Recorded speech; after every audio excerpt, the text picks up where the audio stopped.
Our client is the Climate Change, Agriculture and Food Security Program, or in short CCAFS.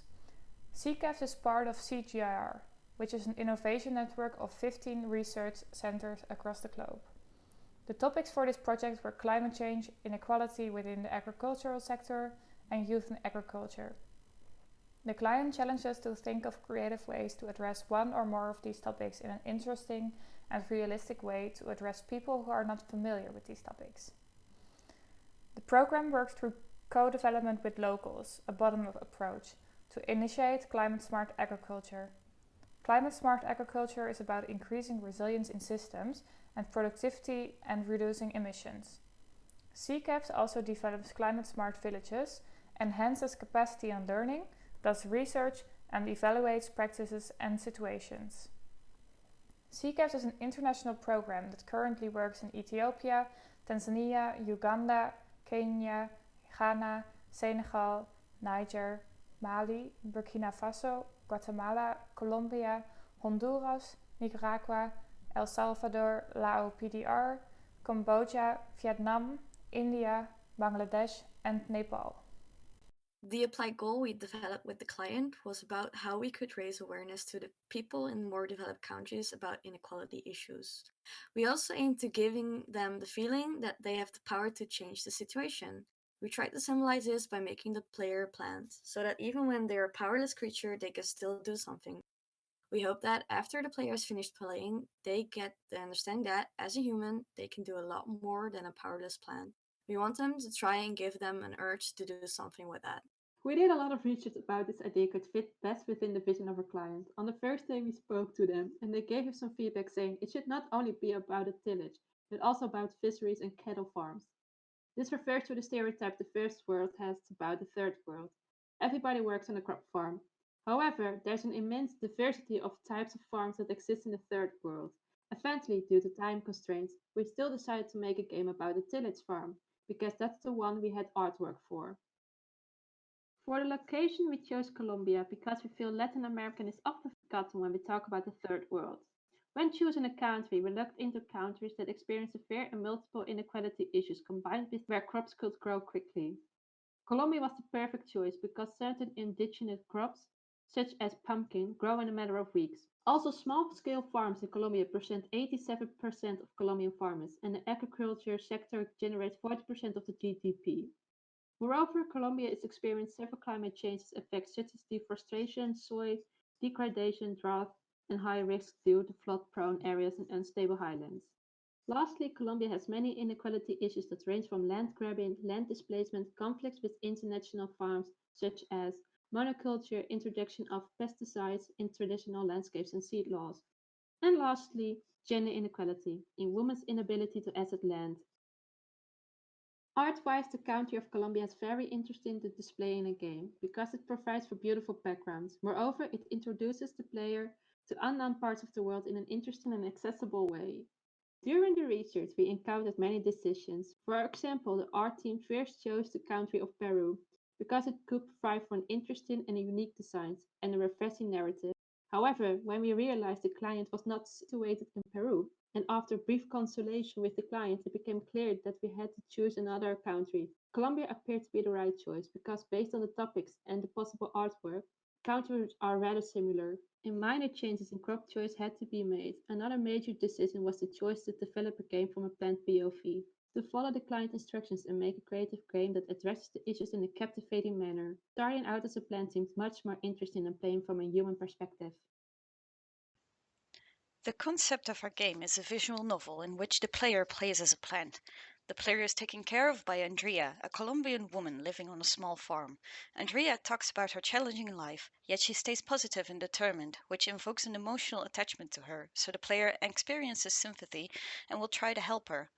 The player discovers that they can do so with the ability to change their consciousness to different animals and objects, trying to make choices for the benefit of their survival and Andrea's. The game is choice-based, thus the player has multiple options and can choose how the story continues. The target audience of our product would be players from Western countries. We specifically want to try and reach the teens and late teens, since these people are coming of age and will soon gain the power to vote. Again, we try to play into the empowerment of this target audience.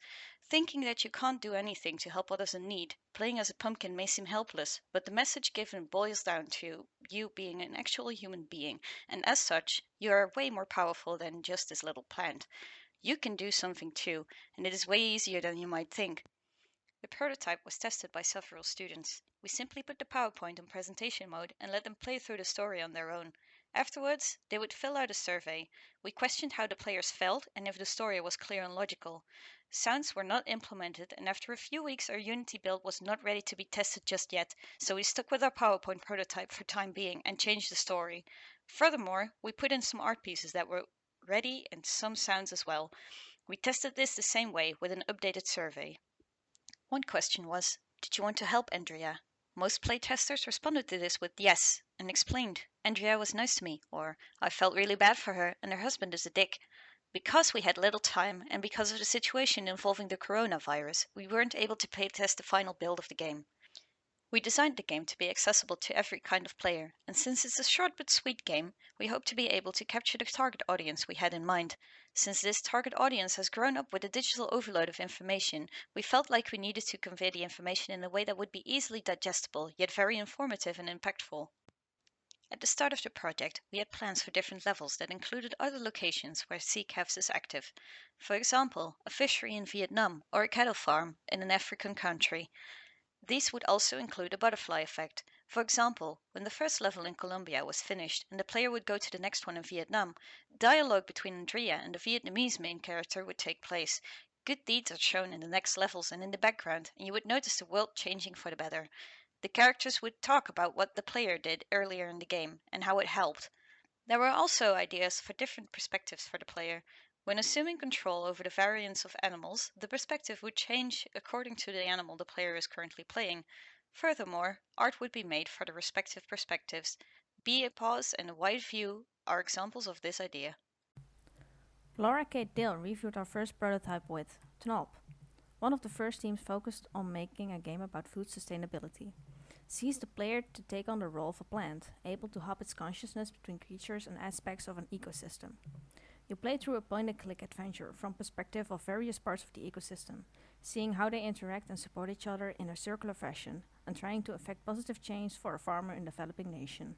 The prototype starts with a start screen. When pressing play, the story begins. The player as a plant is bought by a lady, Andrea, who will take care of them from that way forward. When pressing tab, the player can see in which stage the plant is. The next goal is also written down in this menu.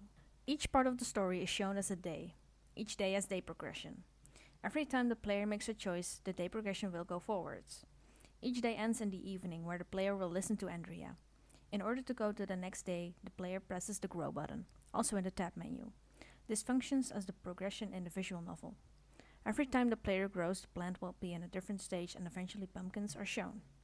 The story will go forwards by pressing enter, but when an interaction takes place, for example a choice, the player has to click on a button representing their decision of this choice. Each button branches into a different storyline and will progress either a good or bad depending on the choices the player makes. Furthermore, the visuals are suiting each part of the story. For example, it takes place on the farm, in the village, in the forest, or at the docks.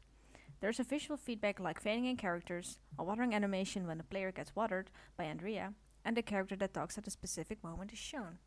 Sounds are also used as feedback every time interaction happens. When the story progresses, sounds are used to give the player a better sense of presence. For this prototype, we decided to use the Unity engine. Most of the art was made using the Procreate app.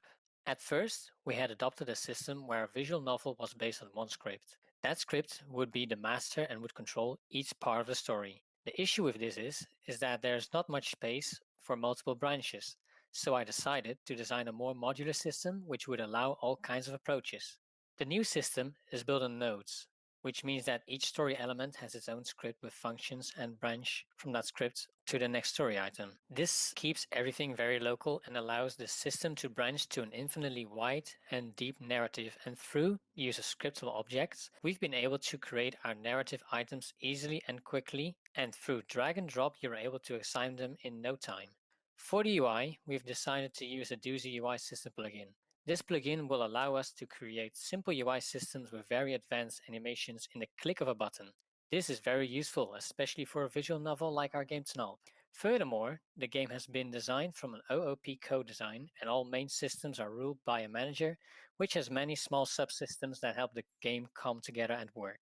For the designers, I have created a tool that allows them to easily make new narrative items, story branches, and many other functions. I chose a fairly modular system because of many varied options. Through this system, the designers are able to include small or big changes on the start and end of narrative branching items. Through this simple system, they can enable and disable backgrounds, play sounds, and many more things.